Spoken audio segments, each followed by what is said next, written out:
10 ఏండ్ల సంధి పబ్లిక్ బగ్గ దరఖాస్తులు పెట్టింది గా రెండిటికేనబ్బా. ఒకటి డబుల్ బెడ్రూమ్ ఇండ్లు, 2 కోపిన్ కారెట్లు. సర్కారే గట్టిచ్చి ఇస్తామంటే ఇల్లు లేనోళ్ళంతా అప్లికేషన్ల మీద అప్లికేషన్లు పెట్టిండ్రు. అప్పుడో ఇప్పుడో కొన్ని వంచినట్టు చేస్తే ఉన్నోళ్ళకే వచ్చినాయి, రానోళ్ళ పని ఉత్తదైందని లొల్లి కాబట్టే. ఇక రేషన్ కారెట్ల ముచ్చట చూస్తే తెలంగాణలో గీ కారెట్ సంపాదించడే మా భాగ్యమైంది. తిరిగి తిరిగి ఆష్ట కొన్నోళ్లకు ఇప్పుడు జర్రంత పానం నిమ్మలం అవుతుంది. ఇక కొత్త కోపెన్ కారెట్లకు ముహూర్తం ఫిక్స్ అయింది.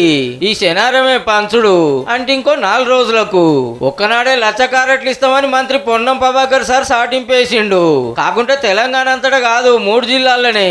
పాత హైదరాబాదు, రంగారెడ్డి, మహబూబ్ నగర్ జిల్లాలో ఉన్నోళ్లకు మార్చి 1 నాడు ఇయ్యాలని డిసైడ్ చేసింది గవర్నమెంట్. అగో మరి కడమల సంగతి ఏంది అంటారా?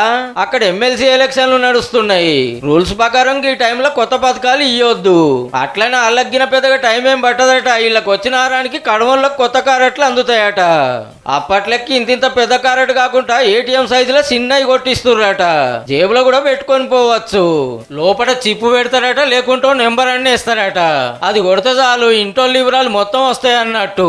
బియ్యం ఏడన్నా తీసుకోవచ్చు. సీఎం మంత్రులు ఎవ్వల ఫోటోలు పెట్టొద్దని డిసైడ్ చేసిండ్రు.